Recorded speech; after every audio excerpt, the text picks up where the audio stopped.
ئەنجومەنی نوێنەرانی ئەمریکا دابینکردنی چەکی بە بڕی 1 ملیۆن دۆلار بۆ تایوان پەسەند کرد و مەترسیەکانی ڕوبەڕبوونەوەی سەربازی لە نێوان هەردوو زلهێزی جیهان ئەمریکا و چین نزیکتر بوونەوە.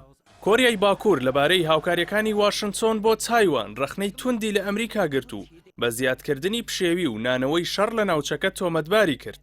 هاوکات چین هۆشداری ئەوە دەدات کە لێدان لە بەرژەوەندیەکانی وڵاتەکە باجی قورسی دەبێت و پلانەکانی ئەمریکا دنەدانێکی سەربازی و سیاسی مەترسیدار و پێشێلکاریەکی ڕوونە.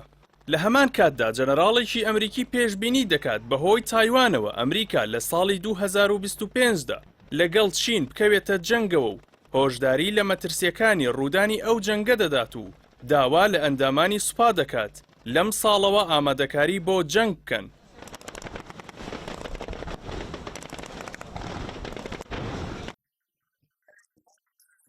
مایکل مینیهان جەنەراڵ لە هێزی ئاسمانی ئەمریکا لە یادداشتنامەیەکدا کە وەزارەتی بەرگری ئەمریکا پشتڕاستی کردووەتەوە نووسیویەتی هیوادارم بە هەڵەت چووبم.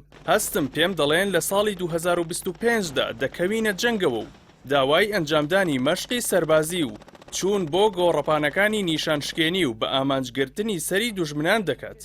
جەنەراڵەکە دەڵێت شی جیپینگ سەرۆکی چین لە ساڵی 2025دا کات و تیم و بەرگری و هەلی لە بەردەستدایە و هەڵبژاردنەکانی دوورگەی تایوان لە ساڵی 2024دا ڕێگا بۆ چین خۆش دەکات دەست بە جوڵەی سەربازی لە دژی دوورگەکە بکات، هەر وەک سەرقاڵبوونی ئەمریکاش بە هەڵبژاردننی سەرۆکایەتیەوە لە هەمان ساڵ هەلی زیاتر بۆ چین دەڕەخسێنێت تا دەستێوەردانی سەربازی لە دوورگەی تایوان بەڕێوە ببات.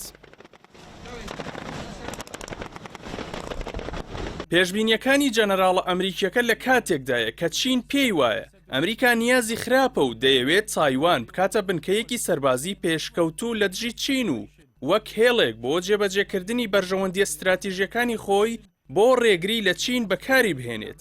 گرژیەکانی نێوان ئەمریکا و چین لەو کاتەوە زیاتر پەرەیسەند کە نانسی پیلۆسی سەرۆکی ئەنجومەنی نوێنەرانی ئەمریکا سەردانی تایوانی کرد و دواتر چین لە مانگی ئابی ساڵی ڕابردوودا مانۆڕێکی سەربازی گەورەی لە نزیک تایوان ئەنجامدا.